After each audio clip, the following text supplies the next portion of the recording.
কেন সকাল সকাল উঠে আমরা এই শেভিং ক্রিম দিয়ে আমাদের নবীর সুন্নতকে জবাই করি? কেন? কি স্বার্থ, কি লাভ? হ্যান্ডসাম লাগে দেখতে। আপনাদের কি মনে হয় দাড়ি চেঁচে ফেললে, কেটে ফেললে হ্যান্ডসাম লাগে দেখতে, সুদর্শন লাগে? গাল ভর্তি দাড়ি থাকলে একজন পুরুষকে সিংহের মতো লাগে। মাশাআল্লাহ, আমাদের তো দাড়ি নাই। আমাদের যেগুলো দেখছেন এগুলো তো দাড়ি না। যাদের সুন্দর গাল ভর্তি দাড়ি আছে, এই মানুষগুলো যখন শেভ করে আমার খুব আফসোস হয়।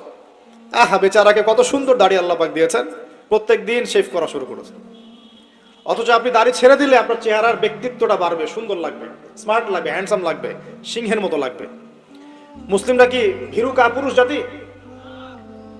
আলী রাদিয়াল্লাহু আনহুর চেহারা দেখলে মানুষ, যখন যুদ্ধের মাঠে তার চেহারা দেখলে মানুষ ভয় পেয়ে যেত। যুদ্ধের মাঠে তার চেহারা দেখলে মানুষ ভয় পেয়ে যেত। দাড়ি, ফুল দাড়ি, ছেড়ে দেওয়া দাড়ি।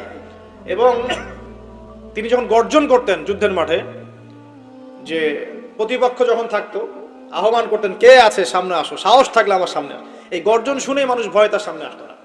খালিদ বিন ওয়ালিদ রাদিয়াল্লাহু আনহু যুদ্ধের মাঠে তার গর্জন শুনেই মানুষ সামনে আসতো না। কাকা রাদিয়াল্লাহু আনহু তিনি একাই 10 জন 20 জনের সাথে লড়াই করতে পারতেন।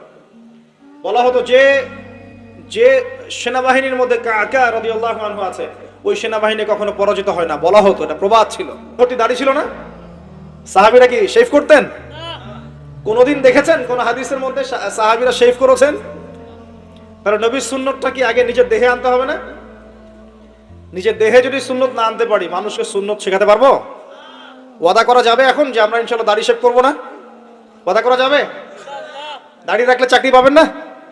রিজিক কার হাতে? না না, রিজিক তো দাড়ির হাতে মনে হচ্ছে। দাড়ি রাখলে যদি চাকরি চলে যায়, তাহলে রিজিক কার সাথে সংশ্লিষ্ট হলো? রিজিকের মালিক কে? আপনাকে আল্লাহ পাক যতটুকু রিজিক দিয়েছেন তাকদিরে লেখা আছে না? তাকদিরে লেখা আছে না?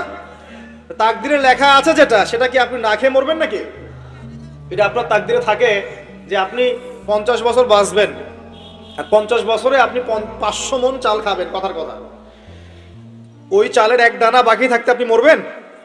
মরবেন না। তাহলে রিজিক কি আমার সাথে সম্পৃক্ত না আল্লাহর সাথে সম্পৃক্ত?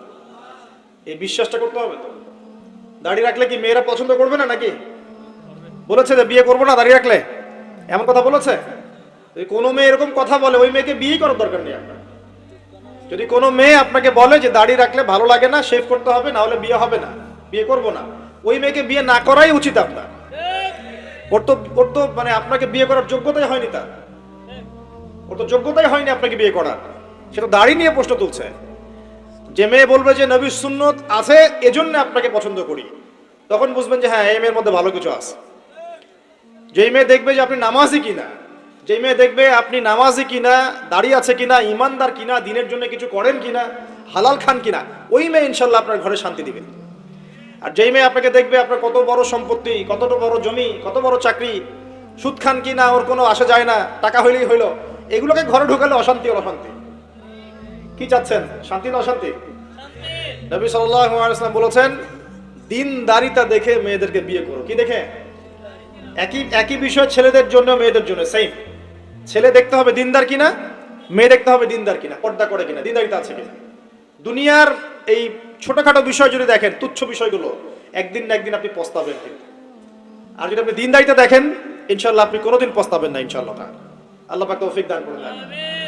এটা একটা বড় সিদ্ধান্ত জীবনের। এই সিদ্ধান্তে যদি ভুল করে ফেলেন, সারা জীবন পস্তাতে হবে। অতএব এখানে বেশি আবেগে, ফ্যান্টাসিতে ভুগবেন না। ঠান্ডা মাথায় দিনদারিতাকে অগ্রগণ্য করে আপনি ছেলে দেখবেন বা মেয়ে দেখবেন ইনশাআল্লাহ। আর গার্ডিয়ান যারা পরিবারের পিতামাতা আছেন, তাদেরকেও বলবো, দুনিয়ার এই বিষয়গুলোকে বেশি প্রাধান্য দিতে যাবেন না। কত বড় চাকরি করে, কত বড় জমির মালিক, কত বেশি টাকা, এগুলো পরের বিষয়। আগের বিষয় হচ্ছে আপনার ওই জামাই দিনদার কিনা, আগের বিষয় হচ্ছে তার মধ্যে ইসলাম আছে কিনা, শুরুর বিষয় হচ্ছে আপনার ওই মেয়ের মধ্যে দিনদারিতা আছে কিনা। এটা নসিহত করে গেলাম। যদি আপনি বুদ্ধিমান হন, তাহলে আমার নসিহত গ্রহণ করবেন ইনশাআল্লাহ তাআলা। না হলে কিন্তু সারা জীবন পস্তাতে হবে। যারা বেদিন জামাই বিয়ে করেছে আর বেদিন মেয়ে বিয়ে করেছে, তারা বুঝবে যে আমার কথার মর্ম কতটুকু। তারা এখন ইচ্ছা করেও লাইন আনতে পারছে না। পারছে? ওই যে বলছে বিয়ের পরে ঠিক হয়ে যাবে, এত সহজ? এটা কি সুইচ টিপ দিলে ঠিক হয়ে যাবে? মানুষের মনটা খুব জটিল একটা বিষয়। এত সহজেই মানুষের মন চেঞ্জ হয় না। হয় ইল্লা মাশাআল্লাহ, আল্লাহ চাইলে হয়। কিন্তু যদি মনে করেন যে পর্দা করে না, বিয়ে করি তারপর পর্দা করবে, করাই নিব, বানাই নিব, নিজের মতো গড়ে নিব, এত সহজ নয়। পরে দেখবেন সেই মেয়ে আপনার দাড়ি শেভ করা ফেলছে, করতে পারে না, আপনাকে পেরেশানিতে ফেলবে। সবার এত টাকা, তোমার টাকা নাই। এই যুগে একটু সুদ খেলে কি হয়, সমিতিতে নাম লেখালে কি হয়, সুদের লোন নিলে কি হয়, সবার একতলা বাড়ি, আমার কেন, সবার 4-5 তলা বাড়ি, আমার কেন একতলা থাকবে, নাও লোন নাও, বাড়ি করি। আপনার স্ত্রী আপনাকে এদিকে ইনফ্লুয়েন্স করবে, করবে না? করবে। এভাবে তো বহু পরিবারের কর্তা দিন দিন হার্ডস্ট করে মারা যাচ্ছে। টেনশন, পারিবারিক অশান্তি। অতএব দিনদারিতাকে প্রাধান্য দেন, ইনশাআল্লাহ দিনদারিতার সৌন্দর্য কখনো শেষ হয়ে যাবে না, ইনশাআল্লাহ। আল্লাহ পাক তৌফিক এনায়েত করুন। প্রিয় ভাইরা, আলোচনা একটা বড় অংশে এবার আসছি, এদিকে খেয়াল করেন, একটু মনোযোগ দিতে হবে। এখন থেকে আমরা একটু গুরুত্বপূর্ণ জায়গায় যাব। নবী সাল্লাল্লাহু আলাইহি ওয়াসাল্লামের সুন্নতের উপর আমল না করলে আমরা কি জান্নাত পাবো কিনা? আর নবীর সুন্নত কি শুধুমাত্র ইবাদত বন্দেগীর ক্ষেত্রে করলেই হবে, না জীবনের সব ক্ষেত্রে করতে হবে? আমার সাথে কথা বলেন। নবীর সুন্নত কি শুধু ইবাদত বন্দেগীতেই করব, নাকি জীবনের সব ক্ষেত্রে করব? আল্লাহর নবী সাল্লাল্লাহু আলাইহি ওয়াসাল্লাম মাত্র 23 বছরে আইয়ামে জাহিলিয়াতকে সরিয়ে দিয়েছেন কি দেন নাই?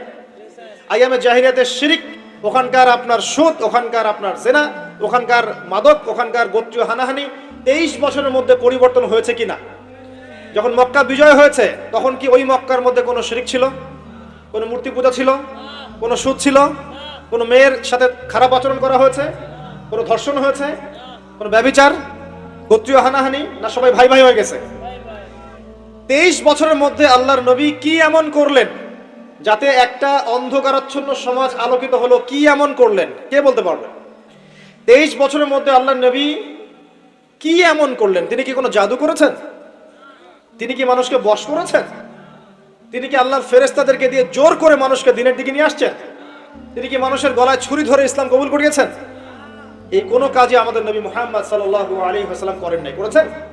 বরং তিনি মানুষের কলব, মানুষের হৃদয়টাকে পরিবর্তন করে দিয়েছেন। বলেন সুবহানাল্লাহ। মানুষের হৃদয়ের মধ্যে আগে কুফর ছিল, আল্লাহর নবী সেখানে ঈমান ঢুকিয়ে দিয়েছেন। মানুষের হৃদয়ের মধ্যে আগে শিরক ছিল, আল্লাহর নবী সেখানে তাওহীদ ঢুকিয়ে দিয়েছেন। মানুষের হৃদয়ের মধ্যে আগে হারাম ছিল, নবী সাল্লাল্লাহু আলাইহি ওয়াসাল্লাম হালাল ঢুকিয়ে দিয়েছেন। মানুষ আগে বস্তুবাদী ছিল, দুনিয়া কেন্দ্রিক ছিল, আল্লাহর নবী মানুষকে পরকালমুখী করেছেন। মানুষ আগে আল্লাহকে চিনতো না, আল্লাহর নবী মানুষকে আল্লাহকে চিনিয়েছেন। মানুষের কবর, হাসর, জান্নাত, জাহান্নাম নিয়ে এত চিন্তা ছিল না, আল্লাহর নবী তাদেরকে পরকালীন জীবন সম্পর্কে সচেতন করেছেন। করেন নাই? কিভাবে করেছেন? উত্তর, নবী সাল্লাল্লাহু আলাইহি ওয়াসাল্লাম 2টা উৎস দিয়ে করেছেন। কয়টা উৎস ভাই? 1 নাম্বার আল্লাহর কিতাব মানে আল কোরআন, 2 নাম্বার নবীর সুন্নত মানে কি? হাদিস। আমার সাথে কথা বলেন। 1 নাম্বার কি? আল্লাহর কিতাব মানে কি? আল কোরআন। 2 নাম্বার নবীর সুন্নত মানে হাদিস। এই কোরআন এবং হাদিসকে কেন্দ্র করে মাত্র 23 বছরে নবী সাল্লাল্লাহু আলাইহি ওয়াসাল্লাম পুরো জাহিলিয়াতের চিত্রই পাল্টে দিয়েছেন। পাল্টে দিয়েছেন কিনা? আচ্ছা, কিভাবে? উত্তর, নবীজি এবং সাহাবীরা সর্বপ্রথম তারা সবাই কোরআন তেলাওয়াত করা জানতেন, 1 নাম্বার। ঠিক আছে? তার মানে সমাজ পরিবর্তন করতে হলে আমাদের সবাইকে কোরআন তেলাওয়াত করা শিখতে হবে। 2, নবী এবং সাহাবীগণ সাল্লাল্লাহু আলাইহি ওয়াসাল্লাম কোরআন শুধু তেলাওয়াতই করতেন না, কোরআনের অনেক অংশ, প্রায় পুরো অংশই তাদের মুখস্থ ছিল, ছিল না? তাহলে আমাদের কোরআন মুখস্থ করা লাগবে কিনা? পুরো অংশ না পারি, অল্প একটু করা লাগবে কিনা? অথবা এতটুকু না পারি, 1 পারা পারবো কিনা? 1 পারাও না পারি, নামাজের জন্য উপযুক্ত সূরাগুলো মুখস্থ করতে পারবো কিনা? পারবো না? সারা জীবনে কম পড়াশোনা করেছি? প্রচুর পড়াশোনা করেছেন, তাহলে কোরআনের ক্ষেত্রে কেন পিছিয়ে থাকবো? থাকা যাবে? যাবে না। ওই যে বারবার একটা কথা বলি, 15-20 বছর পড়াশোনা করে 15টা সূরা শিখছেন না। 15 বছর পড়াশোনা করে আপনি 15টা হাদিস শিখছেন না। শিখেছেন? 15 বছর পড়েছেন, 10 জন জান্নাতের সার্টিফিকেট প্রাপ্ত সাহাবীর নাম বলতে পারছেন না। নবীজির 10 জন স্ত্রীর নাম বলতে পারছেন না, তার জীবনী বলতে পারছেন না, ঈমান ভঙ্গের কারণগুলো বলতে পারছেন না, কোনো ক্ষেত্রে ওযুর মাসআলাগুলোও বলতে পারছেন না, কোনটা ফরজ কোনটা সুন্নাত। এমন আছে না? এবং এদের সংখ্যা কি কম না বেশি? এদের সংখ্যা কোটি কোটি, এমন কোটি কোটি মানুষ আছে বাংলাদেশের মাটিতে। আমরা সবাই মাশাআল্লাহ দুনিয়াবি ক্ষেত্রে শিক্ষিত হয়েছি ঠিকই, কিন্তু দিনের বেসিক জিনিসগুলো শিখি নাই।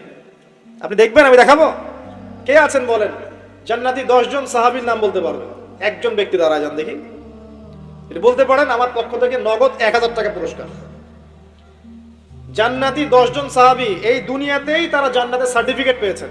আল্লাহ নবী বলেছেন তুমি জান্নাতি, তুমি জান্নাতি, তুমি জান্নাতি, 10 জন। বলতে পারবেন কেউ? তো বিশ্বাস করেন, আমি যদি এখন ধরি, কোনো পুরস্কার দিব না, 1 টাকাও ভাদিয়া নাই, আমাকে বলেন বাংলাদেশ ক্রিকেট টিমের 10টা প্লেয়ারের নাম বলেন, সবাই বলতে পারবে। পারবে না? 10 জন ইন্ডিয়ান নায়কের নাম বলতে বলেন, পারবে। 10 জন ইন্ডিয়ান নায়িকার নাম বলতে বলেন, পারবে।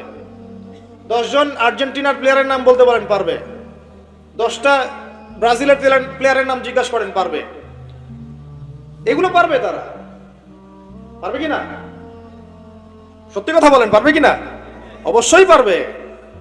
10টা বাংলা সিনেমার নাম বলেন, পারবে। 10টা হিন্দি সিনেমার নাম বলেন, পারবে।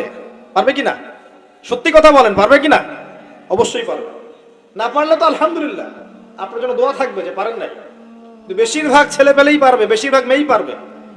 মেয়েদেরকে জিজ্ঞাসা করেন 10টা সুন্দরী মেয়ের নাম বলো, ভারতের, পশ্চিমের, হ্যাঁ, সিনেমার, নাটকের, গায়কের, গায়িকার 10টা সুন্দর সুন্দর মেয়ের নাম বলো, বলে দিবে। পারবে না? জিজ্ঞাসা করেন আজকে গিয়ে যে 10 জন জান্নাতের সার্টিফিকেট প্রাপ্ত 10 জন সাহাবীর নাম কি, দেখবেন বেশিরভাগই বলতে পারবে না। এই বিষয়টাকে আপনি কি মনে করছেন? বিগত 10, 20, 30 বছর থেকে আমরা দেখছি যে একটা অসুস্থ প্রজন্ম তৈরি হয়েছে, অসুস্থ প্রজন্ম।